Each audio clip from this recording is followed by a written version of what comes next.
Assalamualaikum warahmatullahi wabarakatuh. Hai teman-teman, apa kabar? Perkenalkan, nama saya Novi Radian Putri. Saya dari kelas 2A Pendidikan Ekonomi. Dan hari ini saya akan mendongengkan satu buah kisah Nabi Musa alaihi wasallam dan Karun. Pada zaman Nabi Musa alaihi wasallam, ada satu pengikut Nabi Musa alaihi wasallam yang terkenal karena ketaatan dalam beribadahnya, yaitu bernama Karun. Karun sangat terkenal karena ketaatan dalam beribadahnya. Ia tidak pernah memikirkan tentang hal-hal duniawi. Ia lebih mengutamakan tentang akhirat. Dan Karun pun adalah sosok yang selalu melaksanakan perintah Allah Subhanahu wa taala. Namun malangnya, Karun bersama istri dan anak-anaknya harus merasakan kehidupan yang tidak layak. Istri Karun pun selalu mengeluh kepada Karun, menginginkan kehidupan yang layak, kehidupan yang pantas. Karena Karun, istrinya dan anak-anaknya harus merasakan yang namanya kesusahan atau kesulitan dalam mencari makan. Mereka pun selalu kelaparan. Saat istri Karun sering mengeluh, dan saat mengeluh, Karun pun hanya bisa menyabarkan sang istri dan mengingatkan kepada sang istri bahwa rencana Tuhan, rencana Allah lebih besar dan lebih baik dari rencana manusia. Dari situ, sang istri pun mulai sadar dan paham maksud dari tujuan sang suami. Singkat cerita, saat Karun sedang di rumah, Nabi Musa alaihi wasallam mendatangi rumah Karun. Assalamualaikum. Waalaikumsalam wahai Nabi Musa alaihi wasallam. Ada apa engkau ke rumahku? Aku hanya ingin berkunjung dan aku hanya ingin mengetahui bagaimana keadaanmu. Lalu kata Karun, tanpa engkau berkunjung ke rumahku, engkau sudah tahu apa yang aku rasakan selama ini dan apa yang aku alami. Wahai Nabi Musa alaihi wasallam, aku sangat sedih, aku sangat bingung. Aku tidak tahu harus berbuat apa lagi. Aku sedih sekali melihat anak-anak dan istriku kelaparan setiap harinya. Dan aku serta istri dan anak-anakku hanya mempunyai satu pakaian yang kami pakai setiap harinya. Setelah mendengar keluh kesah dari Karun, Nabi Musa alaihi wasallam menjadi sedih dan iba. Lalu Nabi Musa pun berdoa kepada Allah, Ya Allah, ya Tuhanku, Ya Allah yang maha pengasih lagi maha penyayang, kabulkanlah doaku ya Allah. Angkatlah derajat saudaraku Karun dan hilangkanlah kesulitan yang ada pada dirinya dan keluarganya. Ya Allah, ya Rahman, ya Rahim. Amin. Begitulah doa dari Nabi Musa alaihi wasallam. Lalu sama Allah pun dikabulkan langsung melalui perantara Nabi Musa alaihi wasallam yang mengajarkan Karun untuk mengolah emas. Assalamualaikum wahai Karun. Waalaikumsalam wahai Nabi Musa alaihi wasallam. Ada apa? Wahai Karun, apakah engkau bersedia aku ajarkan untuk mengolah emas agar engkau bisa menafkahi anak dan istrimu? Dengan begitu, Karun pun kaget. Karun pun tidak menolak sama sekali. Karun mengiyakan permintaan dan ajakan dari Nabi Musa alaihi wasallam. Wahai Nabi Musa alaihi wasallam, aku tidak menolak sama sekali dan aku akan mengiyakan wahai Nabi Musa. Terima kasih wahai Nabi Musa, aku akan serius untuk mempelajari mengolah emas yang engkau ajarkan. Lalu Nabi Musa alaihi wasallam mengajarkan Karun. Dan setelah mengajarkan Karun pun menekuni apa yang telah diajarkan oleh Nabi Musa. Hari demi hari, Karun pun akhirnya menjadi seorang kaya, menjadi orang yang sangat amat kaya. Karun pun mempunyai harta yang sangat berlimpah. Karun pun juga menyenangkan istri dan anak-anaknya. Namun, Karun sangat malang. Karun jauh dari namanya melaksanakan perintah Allah. Karun lebih sedih sekali. Karun lebih mementingkan urusan duniawi, tidak urusan akhirat sekarang. Karun pun lupa dengan Allah. Karun hidup berfoya-foya. Dan Karun lebih parahnya memanfaatkan orang-orang miskin untuk menimbun hartanya. Dengan cara saat orang-orang miskin itu meminta tolong kepada Karun, Karun pun meminta imbalan balik dengan memberi denda atau memberi bunga yang sangat besar. Dan itu membuat orang-orang miskin mau tidak mau mengiyakan.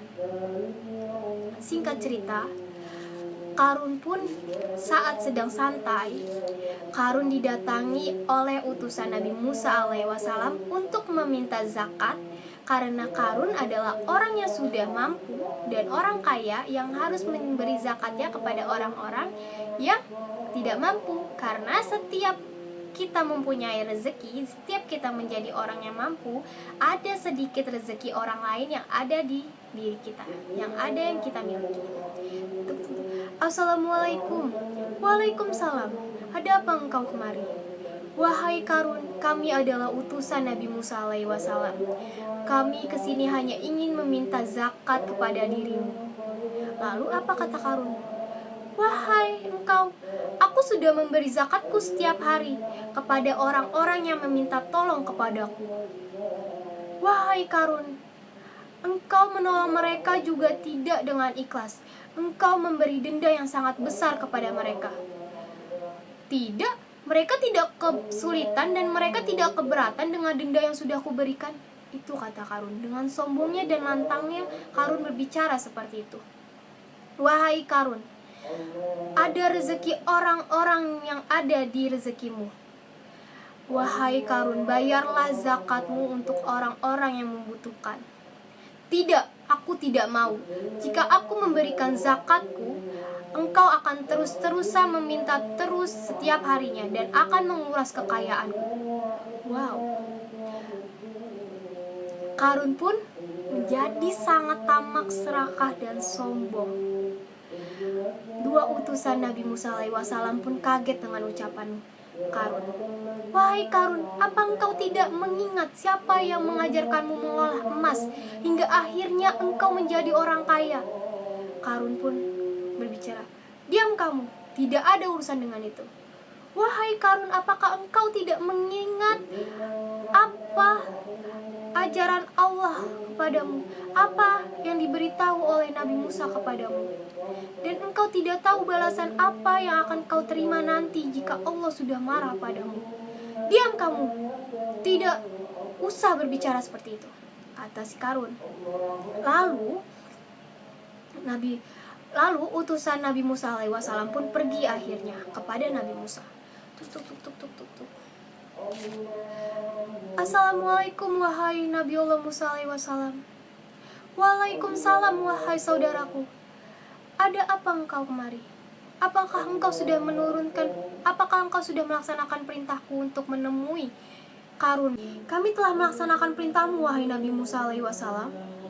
Namun kami mendapatkan hasil yang sangat menyedihkan dan buruk sekali.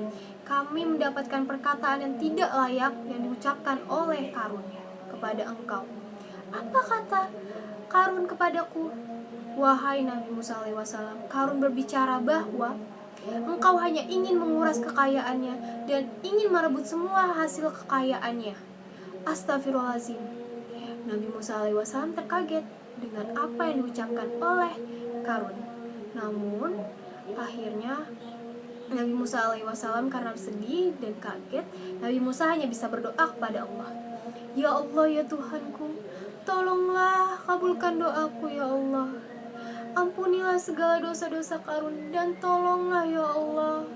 Sadarkanlah Qarun ya Allah. Buatlah ia tidak lalai seperti ini dan selalu ingat kepada dirimu ya Allah. Ya Allah, kabulkanlah doaku ya Allah. Ya Allah, ya Arhamar Rahimin. Itu doa dari Nabi Musa alaihi wasallam. Lalu singkat cerita, Nabi Musa alaihi wasallam pun pergi bersama kedua utusannya. Dan saat Qarun pun sedang bersantai di kerajaannya, tiba-tiba azab dari Allah pun datang kepada Qarun. Dan prajuritnya pun lari kepada Qarun. Wahai Tuan, ada gempa di tempat kami, Tuan. Tuan, ayo kita lari, Tuan. Ada gempa di kerajaan, Tuan. Wahai prajurit, tolong selamatkanlah. Tebak apa yang dia ucapkan? Ia tidak mengucapkan tolong selamatkan anak dan istriku atau mengucapkan tolong bantu aku selamatkan aku. Tidak. Qarun pun mengucapkan, "Wahai prajurit, tolong selamatkanlah kekayaanku, selamatkan harta-hartaku dan emas-emasku." Namun, prajurit pun sudah lari-larian dan bingung harus kemana, dan tidak mungkin untuk membantu mengambil harta-harta tersebut.